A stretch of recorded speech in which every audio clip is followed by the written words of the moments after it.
Hey, so Hey, ain't nobody in here right now, but I will say this is all Nolo's fault because everything was running smooth, and then Nolo popped up, and then just somehow it ended. So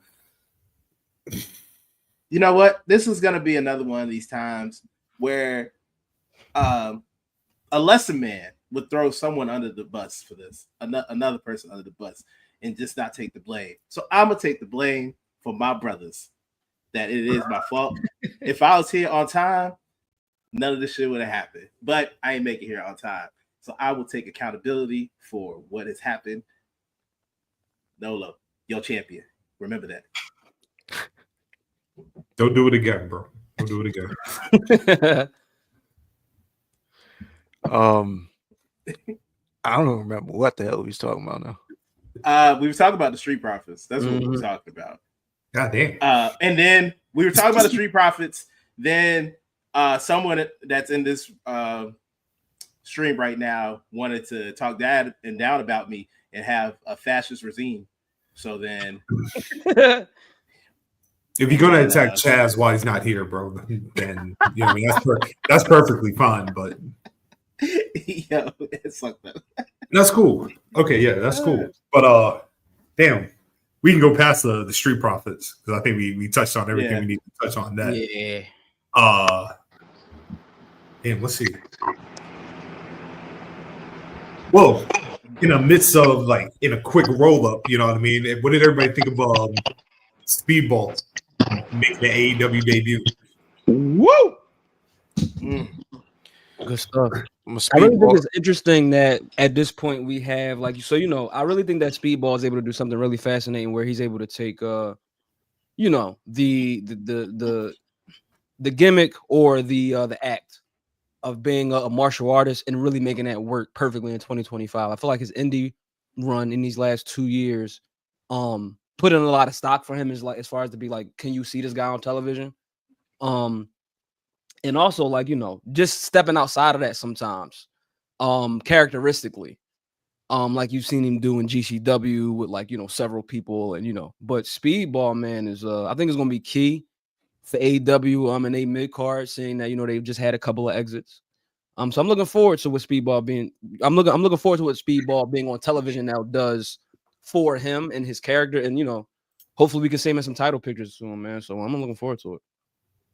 Yeah, I'm a Speedball fan. We sponsored him for some indie show up here. I'm a Speedball guy, and he's such a unique style, and then he also has a likable vibe, I guess. Like he just seems like he's always like a happy-go-lucky type of deal. So I feel like he's going to be very popular with the fans. The more they get used to him, the ones that are already tapped in already know what it is. But I think as he has more TV time, he's going to be a fan favorite in very short amount of time. His style is exciting, but then just his overall personality. He's one guy that's going to be a career face to me, almost the same way like Orange Cassidy. Like I can't see Orange Cassidy ever turn a heel. Same thing with Speedball.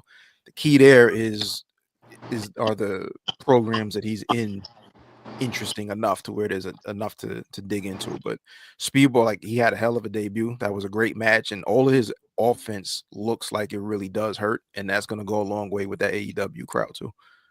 You got to remember, first, shout out to having the perfect first opponent like Beast Mortos, because you know what I mean. Having Beast Mortos as people's first impression is key. You know what I mean. I really love this comparison. Speedball having the RVD effect. I absolutely can see. I love that comparison. With that being said, right, backstage brawl. What's going on, family? What's going on? I do think the ultimate stamp for Speedball in AEW is he has to be the one to meet Kenny. It just you know what I mean? It'd be one thing, you can always run Kenny and Ricochet later, right? You can always do Kenny and Orange Cassidy later. We will probably never see Kenny Omega and Mark Davis. Let's just be, no disrespect to that gentleman right there. But Speedball and Kenny, they've only, was that too much on Mark? Damn, I mean, I like Nah, Mark. that was money. The fuck? That shit was hilarious. I didn't think it was too much, but damn, I like Mark. You was just applauding this nigga like last night. Yeah. No, look, I got big things for Mark Davis. You know what I mean? Like that is the new Dr. Death. Give him a robe in the Oklahoma Stampede, and we good. We in business. But Speedball and Kenny Omega, they have only wrestled once, and that was at PWG, and it was 2016. If I'm not mistaken, it was before Speedball had visa issues that banned him for the country for 5 years. So we talking about a completely different Kenny Omega. We talking about a completely different Speedball, right? Speedball can have the match with Kenny and lose, but he would probably come out looking the victor. Kenny Omega's role right now, you saw it in the Takeshita match. It's Kenny's whole thing now is surviving. You know what I mean? Like it's like every attack to the stomach is like, you know what I mean? Like it's depleting his energy bar. Having somebody like Speedball with the kicks, the martial arts, like that automatically makes him a dangerous opponent. That move where he does the multiple kicks to the side of the stomach, doing that shit to Kenny Omega, come on, bro, like it's money. I mean, you really. I was about to say he could win the match. He's not winning, but not against Kenny. Yeah, not this first time. Not this first time. No. Now, what I would do, give him the TNT championship. Just let him cook. Just let him cook weekly on Collision.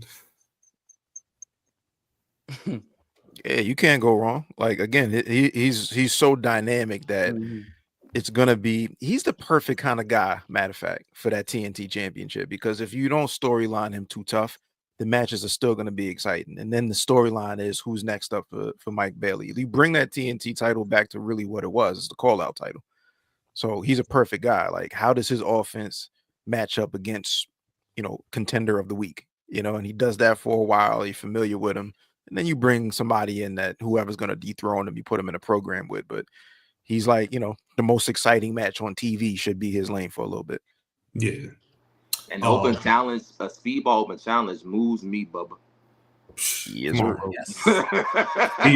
Look, Speedball hologram, Speedball ricochet. Yeah. Come on, bro. Like, yes, hologram for sure. Hologram. Oh my gosh. Man, oh my days. Yo, give me that Kyle O'Reilly and Speedball. Shoot. Yeah, I'll take that. I'll take that. Speedball and Fletcher? Take that. Shit. Hey man, way too many matchups that you can just weekly do and just let them Yeah. Yeah, Speedball. That Garcia is interesting because he's gonna go for the legs. Yeah. Woo, Speedball. Oh. Yeah. He made the right choice. How do y'all feel about MJF potentially being Owen Hart and joining the Hurt Syndicate? You know what I mean? Listen, I said something in the chat and I'm gonna bring it here. I don't know if it's gonna work, but I'm willing to take that risk. We've always heard Max Jake Freed talk about, he's from a certain tribe. But with these brothers, he really gonna know what it's like to be one of the lost children of Israel. Okay.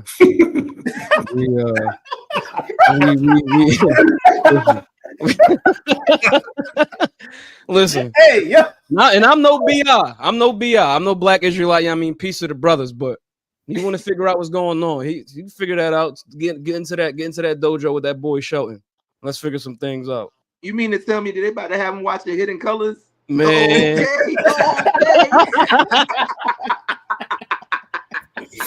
Come on. Okay. All right. They about to have this man dressing like a Q. It's gonna be great. Come on. Listen, man. You gonna come out with the goof? Yo, MJF stepping is wild, bro. Yo, that's crazy. You about to join the lights. That's like, you chill, man. But this is a great opportunity for MJF, though. I really think it could be. This could be different. This could be, like What y'all think? That's the key word. It's different. Like whatever direction this goes in, this is the first time in a while I've felt like, oh, they got something fresh for MJF. Everything else has been kind of rinse and repeat. This is fresh. Shout out to Farrakhan. I don't think he would like this, but we can move on. He'll be fine. He'll be fine. That guy's listen. I'm still holding out for my young boy that got his mom tequila thrown in his face. I wonder how my young boy doing. Y'all forgot about that young boy. I ain't forget. I remember. Not y'all as in we here, but I was gonna say I remember. Yeah, I mean, come on, remembers. Man. Right. He'll be all right. That man's fine. Getting massages and all this before full gear. Maybe all right. True. I like the idea that I'm not saying this with the idea of like creating dissension in the group, but like I like the idea that even Bobby and Shelton didn't know this was MVP's play. Right. You know what I mean? Like he kind of told them like, yo, go take the week off. I'm gonna be doing what I need to do. And so like I'm even curious about the face-offs of like MVP like introducing MJF to Bobby and Shelton and like their reaction to him. Because you know, the shit that he talks to everybody else, like he's not doing that to Bobby. He's not doing that to Shelton. Nah, dog. I just need them to smack him one time. Get him in line. Just one good smack. It's gonna be interesting to see, man. Hey, man, I'm gonna keep it real. Like when he came out on Wednesday, and I was like, oh, okay, well, I mean, he has to talk about how Hangman tried to take his soul. I get that. Then I hear the Hurt Business joint came on. I said, what do we have here? I was instantly intrigued. I need Can you imagine MJF walking down and you hearing the crowd, we hurt people. Right. West Side.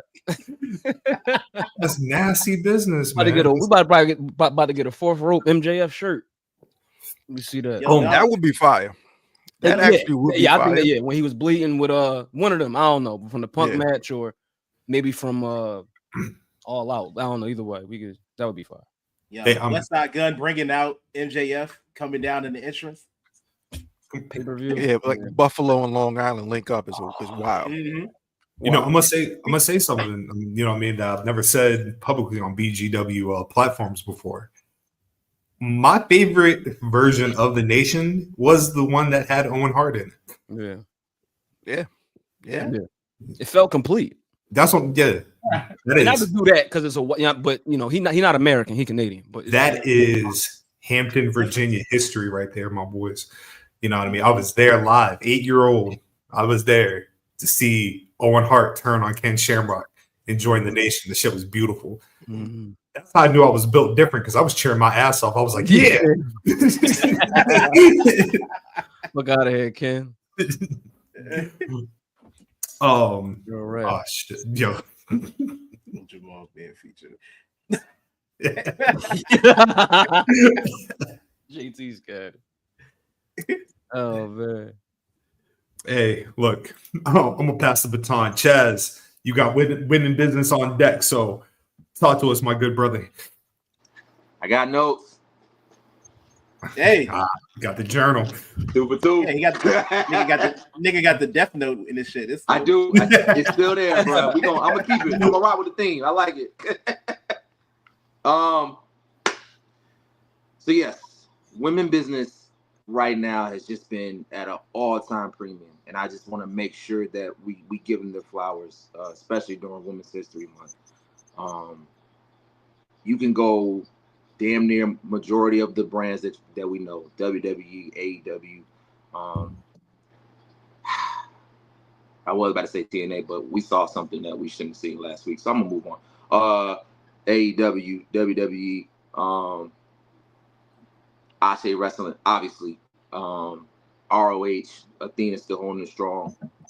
But across many brands, you see that this, and like I said, we've been seeing it, but I guess with everything kind of ramping up, us getting to Vegas soon, us getting to Dynasty soon, things happening outside of wrestling, like with the Queen of the Ring, you see that this is percolating. This is and you know, I hate to throw it around because it gets tossed a lot without really no type of history. But this is truly a golden era for women's wrestling right now, because there's not a time where you feel like if they main event or if they're like the next to the main event where you feel like they out of place. Like these women have been delivering. These women have been carrying brands on their back. Athena carried ROH on her back for years. You know what I'm saying? Like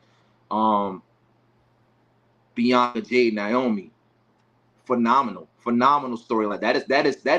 That to me, that storyline has found its way to be right up there with the Final Boss, Cody and them. And I ain't gonna say it did it magically because we saw it develop, but it just took off like a rocket once Jade came back and did what she did. And now that you're involving social media with kayfabe and they're keeping that going, like we love this type of shit, because now you're not just like using social media for whatever the case may be. You're actually building this as part of the storyline and keeping with it. That shit is fucking beautiful to me. And Rhea and Io as well. You got B-Fab starting to come into her own. Shout out to her. It was, the match and stuff was kind of hit and miss just because I think it was their first time, so there wasn't a lot of trust there. But B-Fab looked like she was supposed to be in the ring with Charlotte. She didn't look scared. She didn't look out of place. And as she keeps going, she's only going to get better. I think her finding her voice, finding her shout, her being with Michin was a slam dunk, because you sometimes, like you said, Ayo, the biggest thing is what's your direction? How do you move? What's your guide to get to where you need to get to? That pairing, her getting that knowledge, getting that toolset from Michin, then her starting to get out on her own. And it's crazy because I wasn't there, but I just remember a picture of her, Swerve, Adonis, and what's the name, AJ. And you would have never thought this would have came from that, because I think a lot of people had that whole situation dead in the water. And it's, for the most part, them branching out, them breaking up has been beneficial for everybody involved. So to see B-Fab really now take that and run with it is beautiful. Toni Storm, there's you want to talk about a pivot, a generational pivot. That to me, that is betting on yourself and going above and beyond it. Because I don't know if anybody really saw what this was, or how she turned into this timeless Toni Storm, this 1920s, 1930s type film silent era, the black and white, to where you almost sit and wait for what she's about to say. You want to like just be, you so enthralled on her promo skills. Like match, she does a thing in the ring, but her character, what she says, how she says it, her timing, her cadence, how she's delivering it, her thinking outside the box. I've never seen, since I've got back into this for women, I've never seen something like this where a woman pivoted her whole career, whole trajectory from what she was, and it take off the way it is. And to know now she is somebody that's the standard of what AEW women, along with Mercedes Moe, the standard of what it can be. And now, who's ever attached to her or who's ever with her, it's gonna propel their career. Well, it should propel them, depending on who it is. But her and Mariah May did numbers. Her and Megan Bain are probably gonna do numbers. You now have this individual where you put her on the back, just like what the thing did. Put me on the back, and I'm gonna take you with me. We're gonna ride this thing. It's beautiful to see women really set the tone, and women business really being kind of like a flashpoint as to how your company is doing. Because when you invest, you can see it now. When you fully invest in women, when you and remove sexism, remove this stigma that they can't do anything, remove this idea that they can't be in violent matches, they can't do the same shit. When you remove that idea and just let them go and let them be and let them develop, we're seeing what that looks like. So to me, man, this is just a beautiful time. And more so not just in the ring, but out of the ring. Now you really have young girls, black, white, you know what I'm saying, Latin, whatever the case may be, you really have young girls seeing like, oh shit, I can be a wrestler now. And I can do really, really well. And I'm not controlled by the men gaze or whatever the case may be. I can really be out here really main eventing, really making the same amount of money, really being those conversations of not just greatest woman, no, greatest wrestler. Because we see a Bianca, we see a Mercedes, we see it like I think it was Lowe that said Mercedes is really up there. And the proof is in the pudding. She got 4 fucking belts. Not too many people have multiple belts at one time. She's in that echelon, and it doesn't look weird. It makes sense. She did wherever she goes. She was at Hog last night. You're gonna tune in. Why? Because it's Mercedes Moné. I'm not in no shade to Indy, but you're not tuning into that match without Mercedes. It's not happening. That's what she's done. She's cultivated a gravity around her where wherever she does, you have to be locked in. I want to make sure I'm hitting everything. Steph V versus Julia. Now, obviously, we said what we said in our chat, but we always look at the moment was big. That probably was the biggest women's match in that genre. 2 belts at the same time. Not only that, 2 international stars that maybe 10, 15 years ago, you didn't see this coming. You did not think what it is right now. You didn't think it was going to be, but it's reality. And again, it didn't feel weird. It didn't feel forced. It felt like, yeah, they should main event because of what they've done and because they're all how they move. Yes, this makes sense to me. And again, you can say how you felt about the match, whatever the case may be, but the moment is always going to be more important because it's only going to go up from here. I want to make sure we shout out Meta Girls pulling up a TNA, getting a pop. Like, this is what happens when you generally cultivate a space of growth and let women be what they be and don't try to hold them down and lock them down. Give them the keys, let them cook, and you're starting to see now, okay, they're running right along with the men. And now it's not just about what bigger name. It's like, no. What's the biggest storyline? If the biggest storyline is Bianca and Rhea Io, fuck it, let the main event. If the biggest storyline, whatever the case may be, you can look at any type of woman at the upper echelon and say to yourself, all right, you know what? Even if, quote unquote, they're not doing these type of numbers, because of what they're doing right now, because of their storyline, because of their history, if we slot them in, you're going to have fuse of twos, but not too many people be like, ah, man, why the fuck are we doing? No, because they earned that, because they deserved it, because they put the work in to do it. So the work that has been done to remove individuals from powers that was causing issues, the work that has been done to remove this idea that women can't do these things, the work that has been done across all board has been magical. Now, obviously, we still got a long way to go. I don't want to make sure we're done. Got a long way to go, but the moment, the impact, you have young girls and not even that, young boys seeing these women and being like, damn, I want to be like Bianca. I want to be like whatever case to me. Yeah, it makes sense. You should, because that's greatness personified on a whole different level. And we got to make sure whenever we have these moments, we celebrate it. We give them the roses, because this wasn't the view 20 plus years ago. This is what Miss Sandy worked on. This is what Jacqueline worked on. This is what Jazz worked on. These are what these women back then that didn't have the luxury of what they have now. This is what they paved. Asia Kong, another one. It's just beautiful to, and not only that, the women that I just mentioned, they're now able to see their work, and that to me is probably the cherry on top. A lot of times when people put in work in the past, they're not able to see their fruits of labor because it takes too long. They pass away.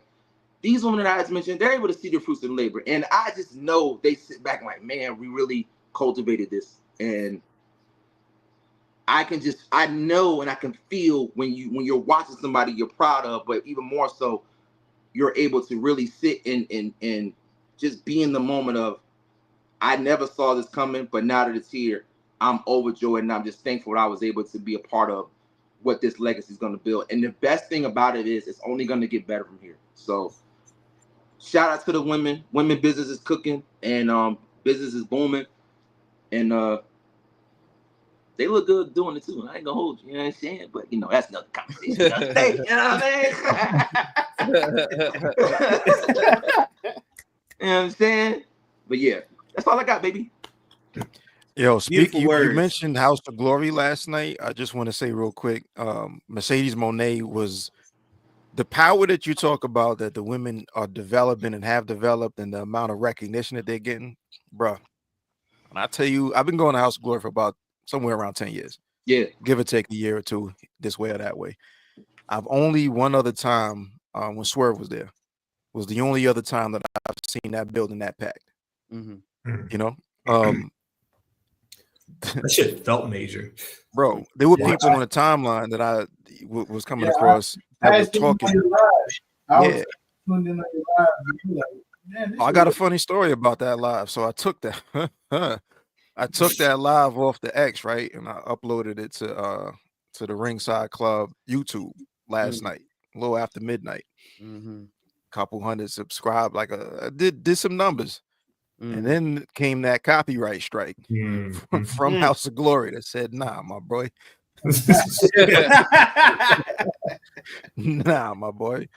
That was the first time I got a copyright strike. Then you got to sit through like copyright school, they call this. You got to watch like I don't know copyright infringement. You got to, go through that or whatever. And then 30 days later, 90 days later, you get the strike off or whatever. But point being, she was the main driver behind all the excitement around the show, the amount of tickets. Yo, there were about 40, 50 from the wrestling club. About 40, 50 kids there last night. All in TWC shirts. They had a section, bro, pretty much. There's only one other time that I've seen that building that packed out. And I would assume that Triller Fight, whatever, they did some decent numbers as far as viewership and Triller Plus subscriptions and all that. And again, just as the conversation was going, people that don't normally tune into anything House of Glory related on streaming were tuning in for the Mercedes. So you talk about star power. I'm talking about somebody that came up and did it big over here. Now she's doing it big over here and everywhere else she decides to. That's, blueprint, right? Like case in point. And you're seeing that across the board with some of these storylines, like what Bianca and Naomi did on TV the other last week. Oh man, come on, man! Wow. So for sure. So I had a question, Lorenzo, because you were actually in the building for Bianca and Trinity. So how was that? Yes, sir. South Philadelphia Knights. Last week, Friday Night SmackDown. Listen, I really like. I feel like I'm back in the chair. Like I feel like I'm in the seat I was sitting in. I really thought, because we was having a certain conversation on this podcast, and I made a statement and I said, and I didn't know if it was going to take place at SmackDown or not, but I had said Naomi got one more ass whooping to take. You know what I mean? And yeah, man, the person I thought would be delivering that ass whooping, and I think rightfully so. Like I'm at SmackDown, and I'm like, yeah, I've already thought about what I've said publicly and and I'm like, you know what? Yeah, let's leave Bianca where she was at, because there was a minute where Bianca was getting a lot of heat, and I had tweeted, I'm like, yo, I never felt this before. I've never really heard like Bianca get heat before. Like I'm in the crib. I've been in here thousands of times. I've seen it. Like this is crazy. I think it's about to happen. But it was certain points where it kind of was playing out like somewhat like of a soap opera, or like some of our programming that we sometimes like to watch on VH1, or sometimes not necessarily, but like certain folks out there like Zeus and all of that. Shout out to y'all. But it played out a little bit like that, the anticipation, right? And it's like, we're not going to a commercial. We right here in the building, like, and so. Once she said I did it, I instantly thought about her father-in-law and all of that. We started getting memes on the timeline. It was going down in there, and like I was really just trying to stay in the moment. But when the music hit, and then we seen Jade with the all white on, and kind of going back to our conversation too about the white and black, dichotomy. I was like, yeah, this is the ass whooping that I was talking about. But but I'm like they're doing this in the right way. And I'm like, and if we really gonna do Naomi and Jade at like Mania, I'm like, that's a good joint for Mania. You know what I mean? That's something that's really special. And I think that we could probably begin again to maybe tap into some of that Naomi from back in the day with some Team Bad type shit. You know what I mean? Again, shout out to Mercedes. But in the building, it felt great. Like that felt like a great wrestling segment, right? Because I wasn't necessarily alive and well, right, for when Sean turned on Marty. I wasn't really, when Batista turned on Ray, I really could care less. I not care less, but it was one of them things where I wasn't as interested.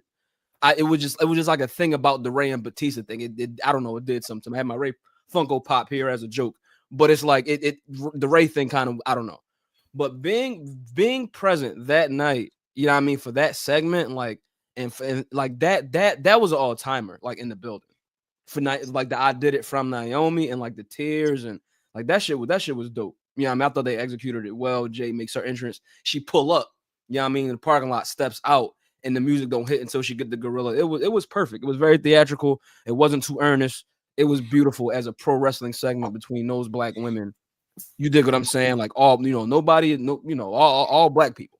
Yeah, I mean, that was an amazing segment, man. Amazing. You know what the dope thing about the the Naomi joint was? It's the little things, right? Her energy coming out, her energy pleading her case, and the energy as Bianca is walking out. It's like you got to see 3 different versions of Naomi, and she killed every single one. You know what I mean? Like when Bianca's walking back, like she's realizing in the moment, like I can't convince her what I just did was the right thing. So the anger comes out. You know what I mean? And that's the dope thing. Like we talked about earlier about like stripping Cena away from like the things that make John Cena Cena. We've only seen Naomi once, and everything we know about Naomi has been stripped. Like there's no glow. You feel like and that's what, like, for the majority of fans, that's what we remember Naomi as. Like she is the glow, the hair, the theatrics, the costume. You know what I mean? Everything about it is just bright. And the fact that her energy at the end of that promo, like calling Bianca the B word, like it's a dark energy, right? And I think we somebody brought it up, like she can't take another ass whooping from Jade. You got to remember, like in a real life scenario, like the person that's been attacked is going to get their get back, right? In some capacity. Jade about to get hers in another way. Like we about to see how dark Naomi can really get. You know what I mean? Especially when it proves her point. I genuinely believe Naomi will factor in as well with the outcome of Bianca, Rhea, and Io. We'll see, man. It's like there's layers to this, right? There's no layers. DQ and those triple threats, man. Come on, bro. There isn't. Come on. Anyone could just show up and do things. Mm-hmm. Yo, this bitch ass. Negativity mania, bro. Negativity. Let's be negative. Let's be negative. Yeah. No happiness at Vegas. Save happiness for New Orleans, man. I want everybody to say. Everybody. Oh, wait. So no, nothing's gonna be good. We ain't gonna get nothing good. You missed it. You missed it earlier. I said that Gunther should choke out Jey Uso in the show. That's what we need, bro. That's what we need. Everybody. Scott want the pin drop ending for WrestleMania. You know? Absolutely. Like in the Allegiant too. It's like no partying in Vegas. That's crazy. Everybody's going home to judge. the whole strip, everybody head down, just walking. Like, yo, bro, we can't do that. We can't. So we gonna give what Cody did. Like we gonna just be sad as hell watching Jay's ass in the middle of the ring unconscious as Gunther just sitting there doing his damn pose. Right. Over this thing. Should you even need Jay won because Cena about the 17th title. Negativity just across the board. So both nights just sad. Every match. Yo, that's gonna be torture. Nigga, get Did Charlotte win? Charlotte wins. In your scenario, Scott? Yeah, Charlotte. Yeah, Charlotte won. So is this gonna reflect in your prediction, Scott? You know what? I will sacrifice my winning of the title for negativity. God damn, I'm not even that dark. Good lord. That man is committed to the bit. I love it. Yeah. Hey, Fabian. Oh, Jeff Jarrett for real. Dark Scotland, bro. Scotland dark. We got one last thing to talk about, and the good brother D-Mac is going to pass it on. So D-Mac, what day is it, man?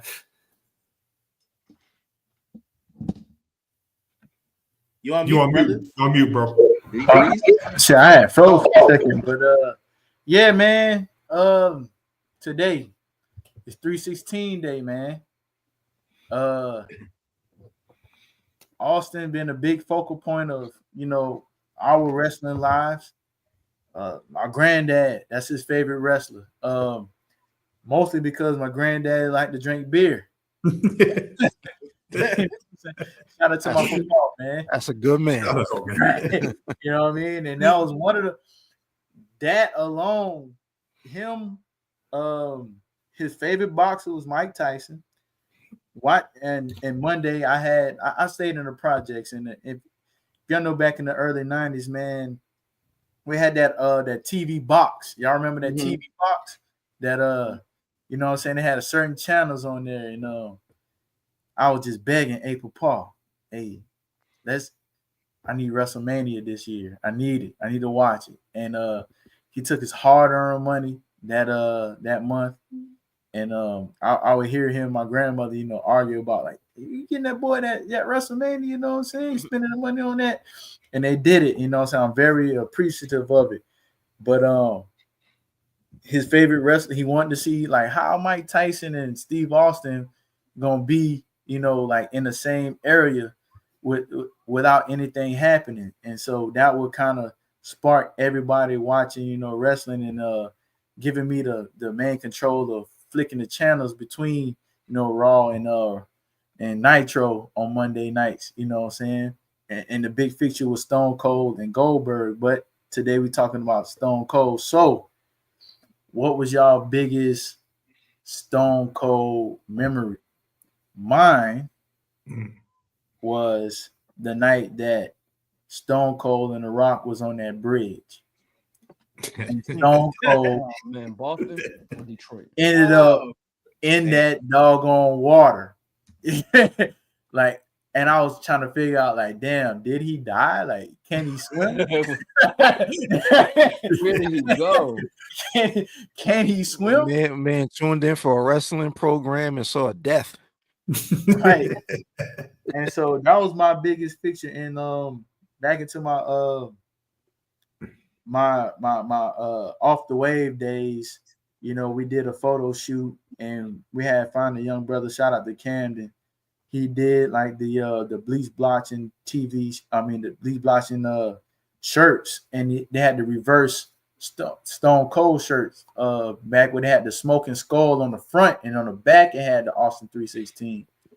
And he did that. And so that was off topic, but on topic. But that was my favorite memory of Stone Cold Steve Austin. So I'm opening up the floor to, you know, for you guys to share, like, what was your favorite Stone Cold memory?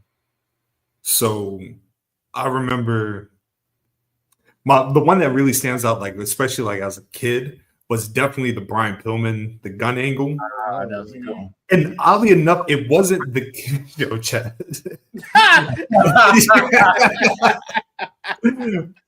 Oddly enough, like, I know, like, we all, like, in hindsight, they doing all the WWE like releases, like, it's the gun, like Pillman pulling out the gun. Like, if you remember the buildup, like, I think it was a week prior, like, he's in the studio and I think he's talking to Vince, and like he's like, I'm gonna go and kick his ass. Like, what do you like?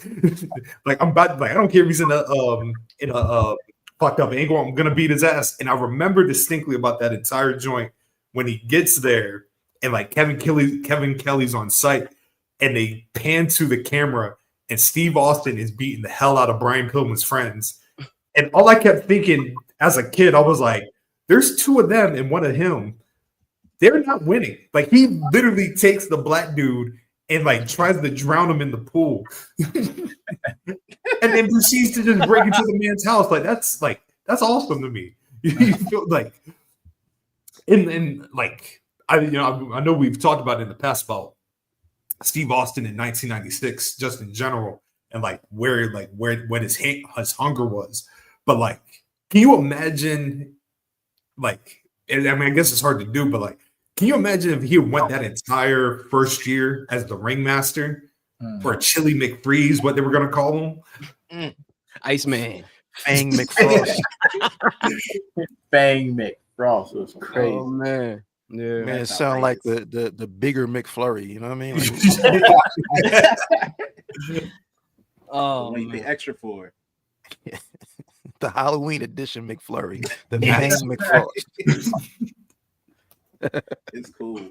I know for me, my favorite one is it's basically it's a match, so I'm gonna go with the whole thing. It is the D-Generation X 1997 when he was out here just beating the nation of the domination ass and throwing them on top of the truck.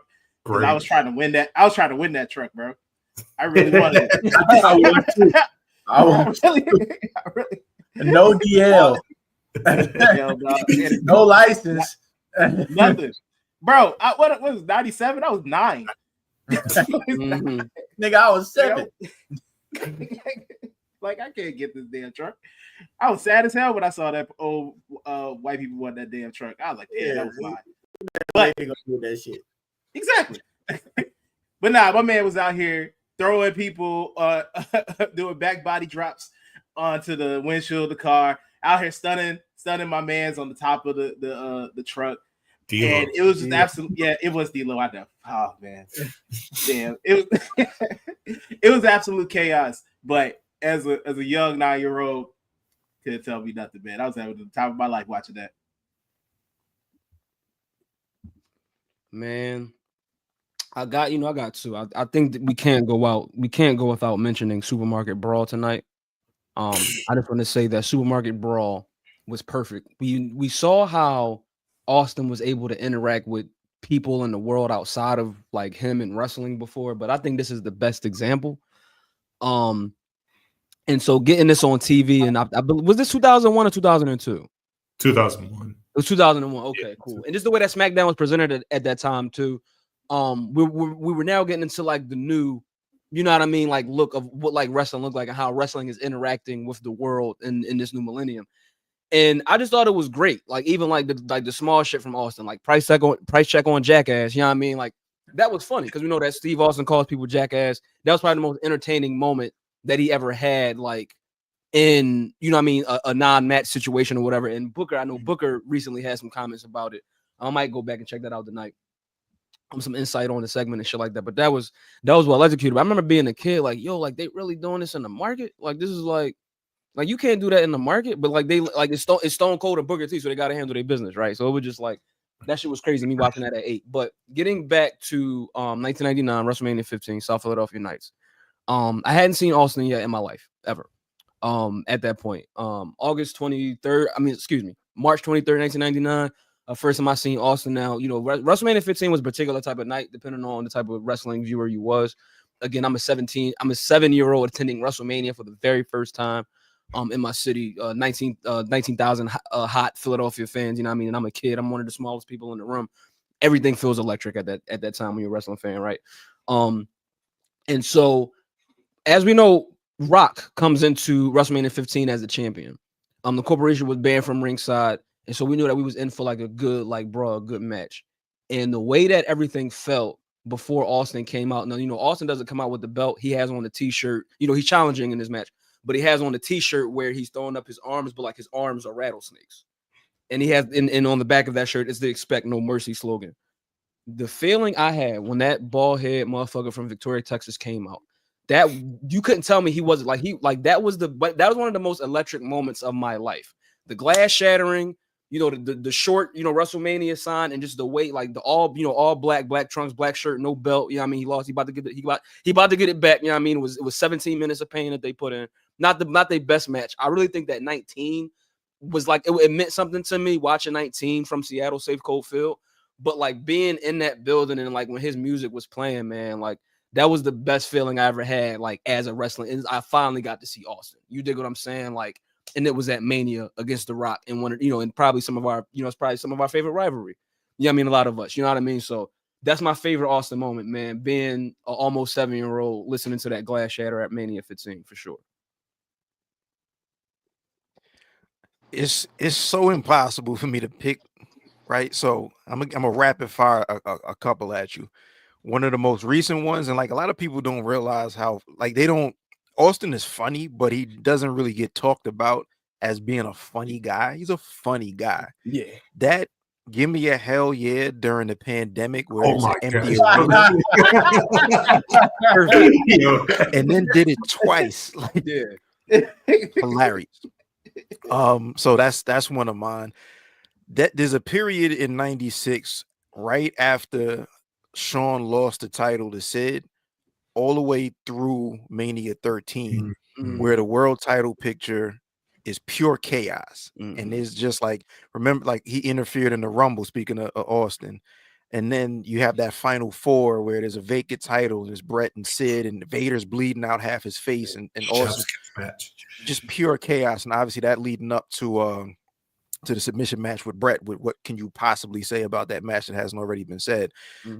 More so than a moment, just that period of time was one of my favorite periods of time because of it was, you're seeing Austin still continue to come into his own and figure it out, but the landscape of WWF at the time was in flux because Sean is doing his Sean shit, losing my smile, and he's supposed to have, so everything is kind of turned upside down. But it was just like a period where all of that attitude that WWE eventually became to be known for, that was the period of time that really, really they leaned in more so then than any other time prior.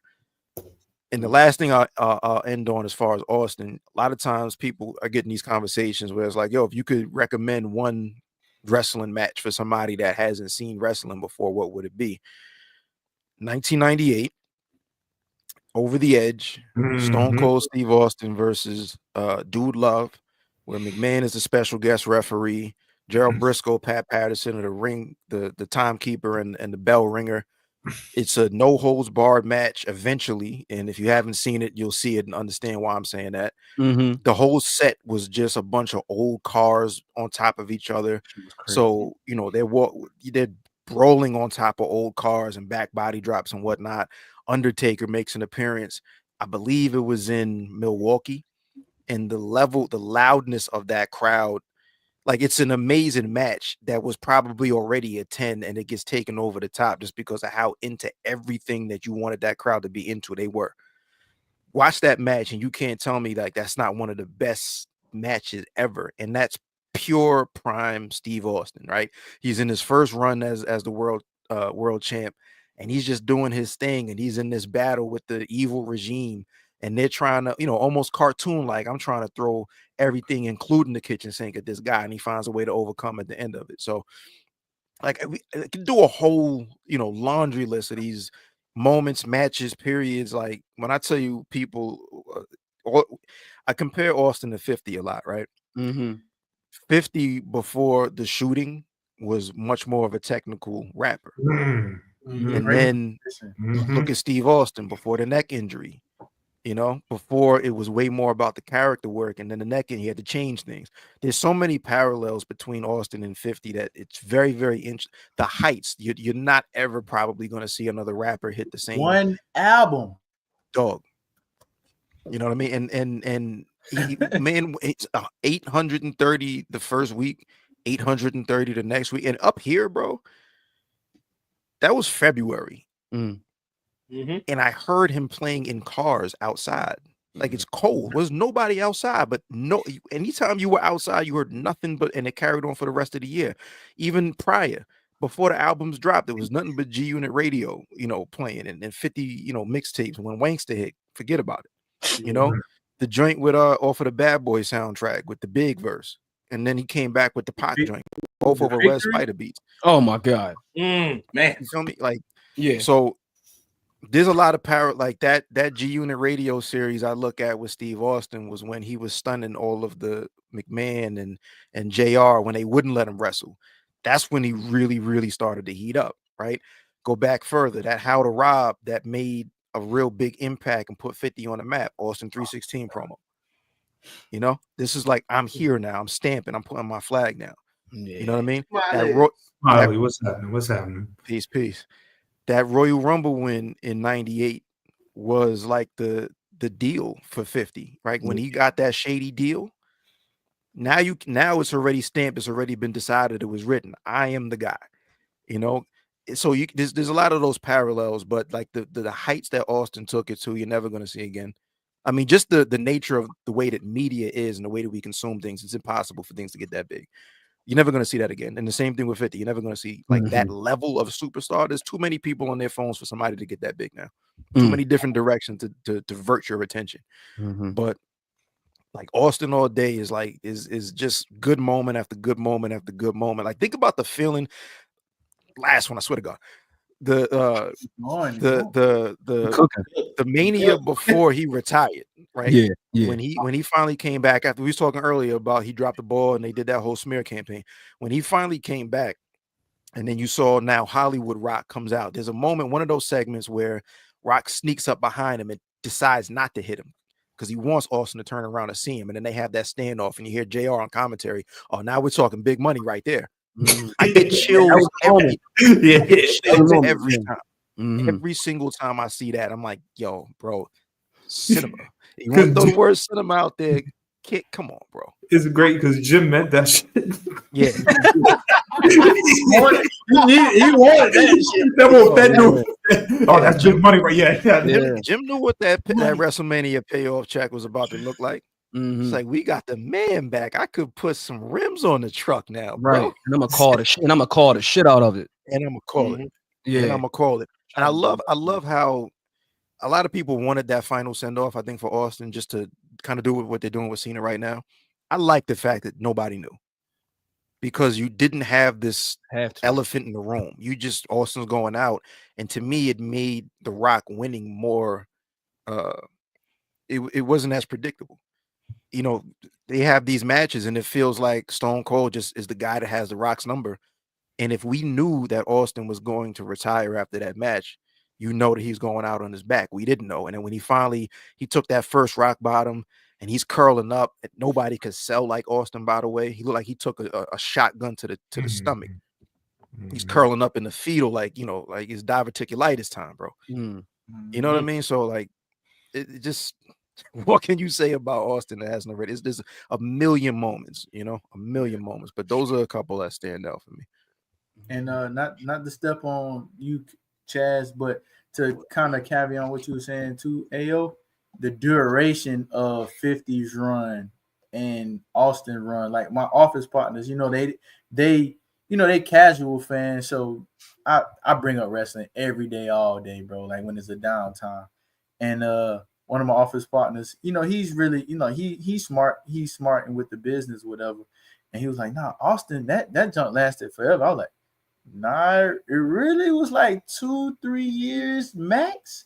And then he was a general manager for most of the end road, like, and you know what I mean. So it wasn't really a long duration of his run, and he had the belt probably like 5 times out of like 2 years, 3 years.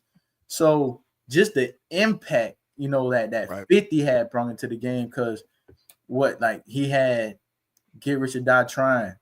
You could kind of add the massacre, but was the what I'm saying? I say you can add it, but that was the last one. It was that did numbers also. And then I remember when Piggy Bank came out, and there was like, this guy's losing it. He's going against everybody. He's starting feuds with everybody.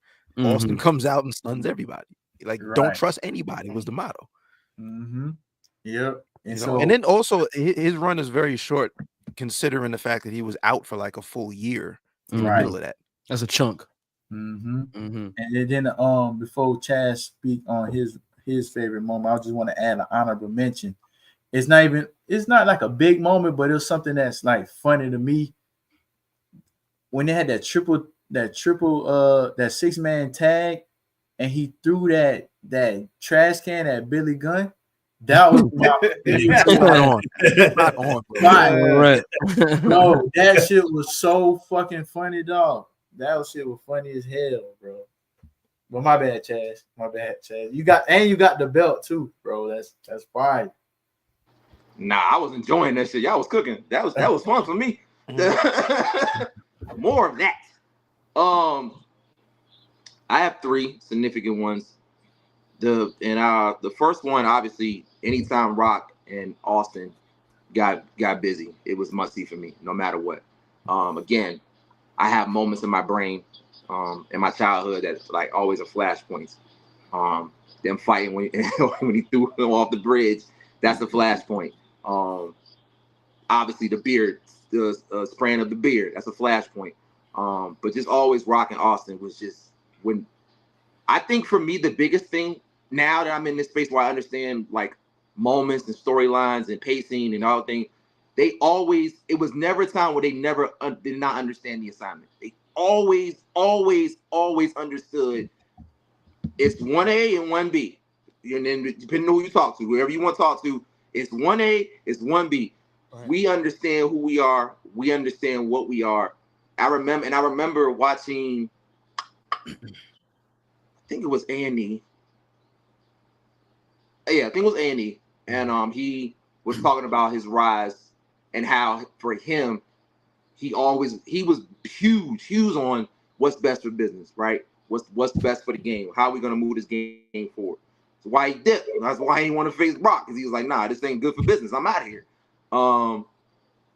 But he knew, he was always like, yo, keep building me up, because he understood the money, understood like the merchandise, understood like we're hot right now, we got to keep this going. And so for him, he saw the vision in Rock before, not to say a lot, but he saw what was coming down the pipeline. So he was like, hey, you're next up. I see it. We got to dance. And so for him and Rock understanding like, oh, okay, I'm getting that cosign, they always just made sure. And you can say like, I guess the crescendo was 17. I think some people choose, like you said, Seiko Field, but you know, he was on his last leg, so it wasn't as crisp. But 17 was probably the magnum opus. And that leads me to my second moment, that this is 17. Everything that came with it. You kind of saw maybe he was gonna do some wild shit, but you didn't think it was gonna be what it was, the handshake of death, right? Nobody saw that. Like you licking with your ops for this? Oh, okay. Let's keep going. Shit, I like that. So to me, that's those are the first two, and then his, I'll say 4. I know a lot of people don't really talk about it like that, but and I'm glad you brought it up, yo. Austin is a funny motherfucker. His heel run when he was cooking with the WCW invasion, the little hats were Kurt Angle. Yo, that shit is comedy. You hear me? Yeah. Pure comedy. Remember the what chant when it first came out? Man, oh my God. Before it came to what it is today? What are we talking about, bro? That again, I understand people don't put it up there, but that one to me was that's what I'm saying. So his funny era, when he just was like, now I'm just having fun with it, to me is always the funniest. And then the last one, 1 beer, 2 beers, 3 beers, 4 beers, 5 beers, and a shot of tequila. And a Bloody Mary. He did it like 5 times. He did say, yeah, he did. He did. Oh, and then when Vince was like, "You're drunk," and he's like, "Nah, I'm just getting started." Yeah. Drunk Austin was the era, bro. Like my dog was in Louisiana. My dog was in Louisiana. He said, "I'm gonna go get some crawfish. I'm gonna go get some boudin. I'm gonna go get some A2 I was like, yeah, my dog. Yo, remember real quick. My bad, Chaz. No, you good. I was gonna say, yeah, those 3 for me. The 4th that are probably the best thing I got from Austin, man. And that 1 beer, 2 beer, that I look for that clip every day, and I probably watch it often because it's just. I might watch that bitch after this. That's in my camera room. One thing I was gonna say, man, like just like last thing, when he linked with the New Day at Mania, and they had asked him to dance. The fact that he did that, like this, like he was like, because like he tried to have some soul, like he a white man, but he tried to do, he tried to do some soulful shit real quick, bro. That was golden. And then he stunned X, you know what I mean, Woods selling the way Woods had to get that work, man. Yeah, he had to, and I know he loved that. I know he loved every minute of it. Like, did we mention the bedpan? The jet in the hospital? Have to. Right, because the sound and the timing again. Oh my God. That's like a college baseball game. Like the way that aluminum. One more. I had seen my bad. One more. I had seen a clip of CM Punk recently talking about he was doing a dark match, and he said he normally do this dark match. It was routine during his ECW days where he would do a dark match against Rey Mysterio. It just so happened that Austin was there doing like a one-off, and he said I can't pass up on this opportunity.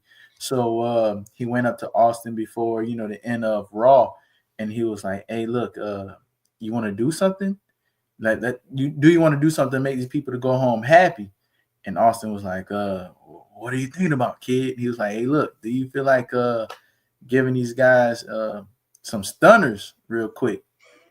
Giving all the heels some stunners before we go home?" Because CM Punk was looking at it. Hey, look, I don't feel like taking these bumps. I already had a match tonight.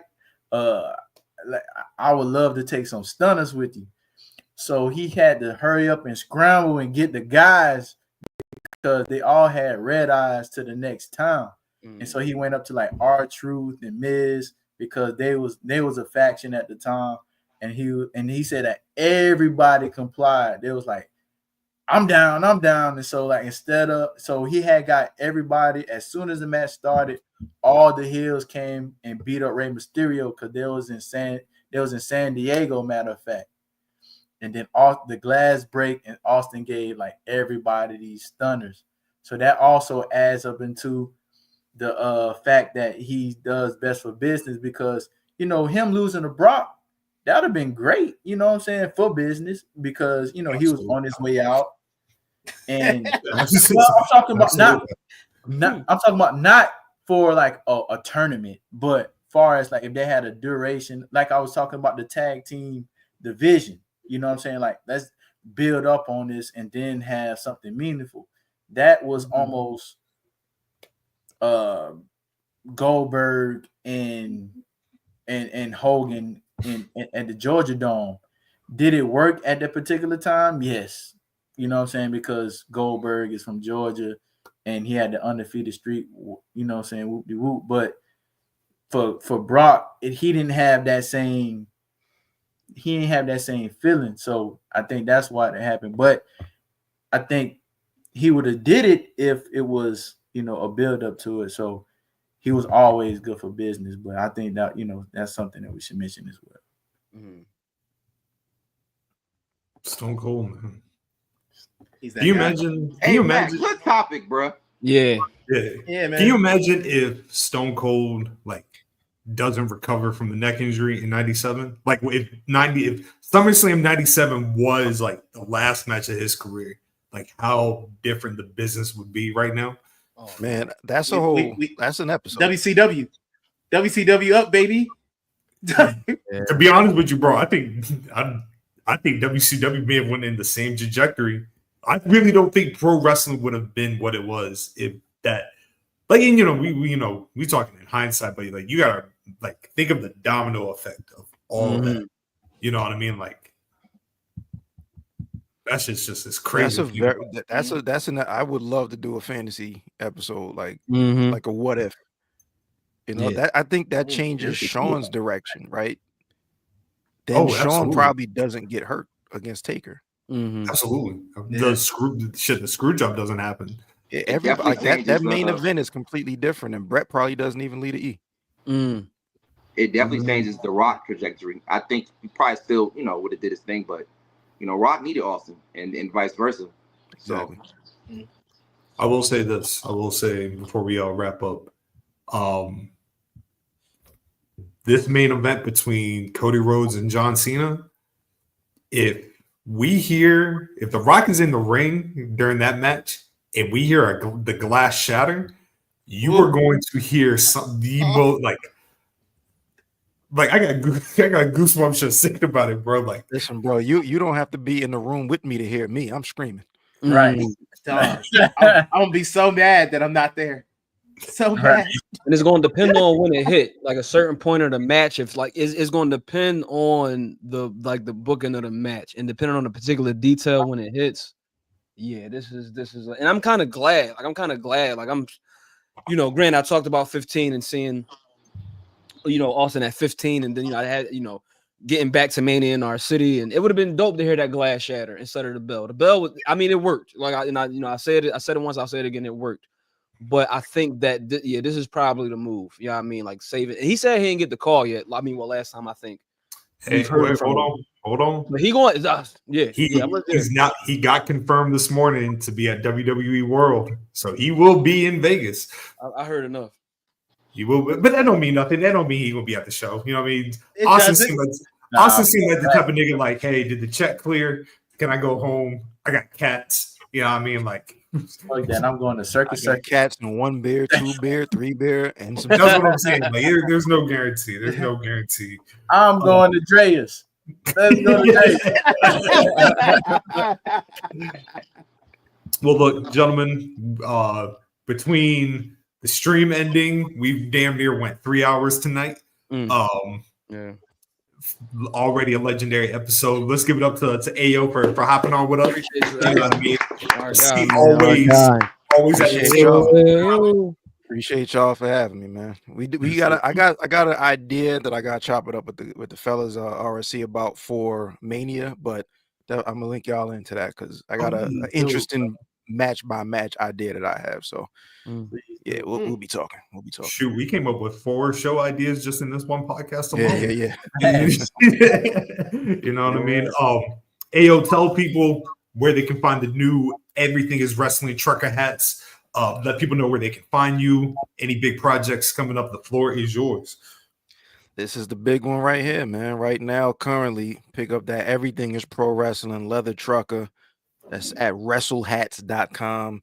This is the first and hopefully a lot of drops, part of the Wrestle Hats collection by Part of My Fresh. If you go to WrestleHats.com, pick that up. It's available right now. I got the inventory on the other side of my background. I mean, so you place your order, it goes out the very next day. Maybe the same day if it's early enough in the day. You know what I mean? Like it's from my hands to your door. You know what I mean? Other than that, man, I'm a Ringside Club representative. I'm a Part of My Fresh representative. RSC is every Thursday night. We'll be back this week. Definitely talking about the amazing time that we had at House of Glory, plus catching up on whatever else is going on in the world. And other than that, man, if y'all want to see some cool commercials, I'm gonna update my website. My personal is made by aobaker.com, where you can see like some of my ad work, some of my music work as well. But I can just drop the Heinz commercial, which is the wildest shit to ever say. You know what I mean? So check that out. It's somewhere in these links, but not for all that. They hit WrestleHats.com, man. If y'all going out to Mania weekend, you're looking for something a little fresher than what you could probably get on any other website, come scream at your boy. Your money is well spent with me. Yes, sir. Yes, sir. And I appreciate you fine gentlemen every trip, man. Every trip. I appreciate it. Bro, you family, bro. You know what I mean? This always. Man, right? You can find me at Poetic Scotland on X, Scotland/Underwood on Instagram. I think I said that right. Go look at the articles, Dark Sports and Media. I am currently wrapping up the research for the newest article. Vader his transition from the end of WWE into his Triple Crown run with All Japan and the background that's going up. I'm waiting. I'm on my locker room lead shit because I've been reaching out to a couple people, man. Particularly trying to get in touch with Vader's son for an exclusive. So we trying to make something happen. But yeah, that article will hopefully be done. This will actually be my first long form piece that I've done because we delved into the backstage stuff, the things that Vader was going through at the time. Why did he choose to go to All Japan as opposed to going back to New Japan? And we ended the story at the tail end of them going over to Noah and the Tuco Scorpio tag team. So be on the lookout for that. Yeah, man. Beautiful. Good shit cooking right now. Absolutely. You can find me at Relay of the Leaf on No Lil Moxley. Nah, no thank you. You can find me at X, IG, and Blue Sky. Follow the 3 pop pages at those 3 same platforms. Until the final whistle, probably gonna have an episode this week. We'll see how it goes. But yeah, man. Shout out to all my brothers. Shout out to everybody doing great, amazing things. I'll definitely be getting that hat. My man. You're one time for Matt. Keep supporting the military, what he does in recruiting. Keep supporting the mental health journey. One time for Ayo, the vocals in? Yeah, they been in. So one time for Ayo, you know what I mean?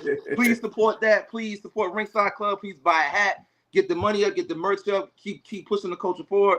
Locker room lead, no need to say no more on that. Not behind the, that's another podcast. To the final whistle. He said, to the final whistle. You know what I mean? Support that. That's a whole nother podcast. I'm sorry. Okay. Lord have mercy.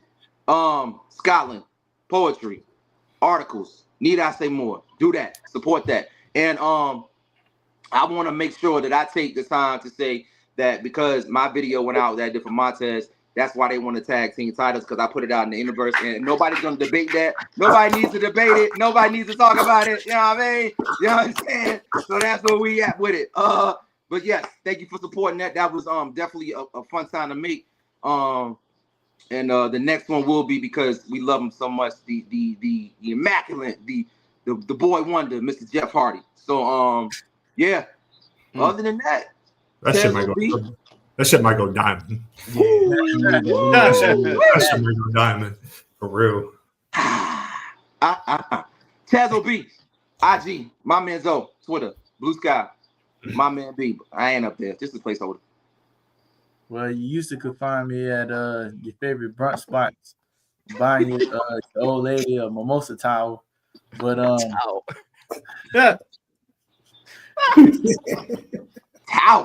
Damn. I don't do that shit no more. You're welcome.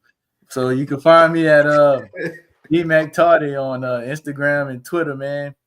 You know what I'm saying? Just vibing, you know what I'm saying? Just being me. That's it. You're welcome, bro. I'm out these streets.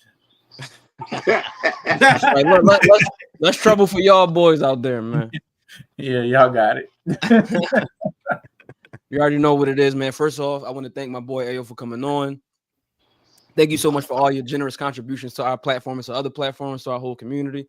You dig what I'm saying? I can't wait to get to Everything is Wrestling. Like I said earlier, I always put together my fit by saying what hat I'm going to wear first. So I'm already planning my Dynasty fit. That will be on my crown at Dynasty. This is the Y Pink, everybody. You know what I mean? Great service. You know what I mean? When I copped it, even touched down before Ayo even knew. You know what I mean? So you're going to get excellent quality service dealing with Ayo and all of the products that he has to offer. Definitely going to, stay up on their website and, check out some of them ads, bro. You already know what it is, man. Locker room lead, AJ Styles P on Blue Sky. I never put in my Blue Sky, but, Low from the lead, all platforms, all visual platforms, locker room lead. Tomorrow afternoon. I know we got a little bit of a busy day tomorrow in Brussels. I don't know if they're in Brussels. I know they're in Belgium, but we in Belgium tomorrow for Monday Night Raw. We're gonna be getting an early edition. But a little bit before the show is over at 5 p.m., we will be kind of crashing the TL. Locker room lead is back. We are back for Women's History Month tomorrow, right? We've been building a little bit. We talked about Ashe Wrestling on this program. Our friend Scotland has been at Ashe Wrestling, brought out our friend Mr. Darius Carter. We've had conversations. That episode was great. You know what I mean? I think that last week we was talking about feeling cared for, right? As Black people that watch wrestling when Ashe Wrestling is on. And so, good things are coming, good conversations are happening. So on the bootleg version of Locker Room League, we've already hosted Mr. Darius Lockhart, excuse me. And so that interview, you can go check that out from last year. We talk about some Black stuff, some revolutionary stuff, and pro wrestling. So that's pretty cool. And Mike Speedball Bailey makes it interesting. He comes into play in that conversation. So go check that out. Miss Nadia Hunter, pro wrestler, right? Black woman and announcer of DPW in Durham, North Carolina, Deadlock Pro Wrestling, and Ashe Pro Wrestling will be in the locker room tomorrow at 5 p.m. for Women's History Month. Shout out to all our Black women in our community doing the good work. Shout out to all the women doing the good work. So tomorrow evening, 5 p.m., Locker Room League, courtesy of BGW Pod. You already know what it is. The brand is healthy. The brand is healthy. And as you already know, we are rapidly approaching volume 200 for BGW. Still don't know what we're doing, but it's all good. We're going to get there. We're going to figure it out. We're going to figure it out. Backdoor booking. We're going to figure it out. But yes. But, next week will be 197? 98. I will not be here. Y'all boys are on your own. Yes. Word. Yes, I'm letting y'all run the show to do whatever y'all want to do. So do not. Yes. No. Yes. As Mac and Lorenzo, they're in charge. You get nothing. You don't even might even take you out of your ability to sign in. So we'll just run that as we go. Until It's so pure. It feels so good. I already got my topic too. Oh, I can't wait. Can't wait, brother. Just like the Death Riders, we got to take Nolo Moxie down. You feel me? We got to take the title off. We got to take the title off. No briefcase, do you? It's not in the briefcase, right? No, it's not in the briefcase. I don't have a briefcase. I take great offense to being called Nolo Moxley. That's some bullshit. But that is okay. That's fine. Just know that next week is gonna be full of positivity. Because this fascist reign will not be here, and we gonna be chilling and having a great time here in BGW. Can't wait till 198. We're gonna do him proud though, because that's our brother. We love him, and we gonna miss him. Shut up. To the good brother Ayo, we appreciate you. Tap in the Ringside Club. Pardon my fresh. Wrestling is everything. Wrestle hats. Please get yours. The link will be in the YouTube bio. But until 198, we are out. Out to my world. And at the end of the day, you know what it is. The day got it in. They got it in. And that's the bottom line. Because the real Stone Cold. Yeah, we know. Yeah, that's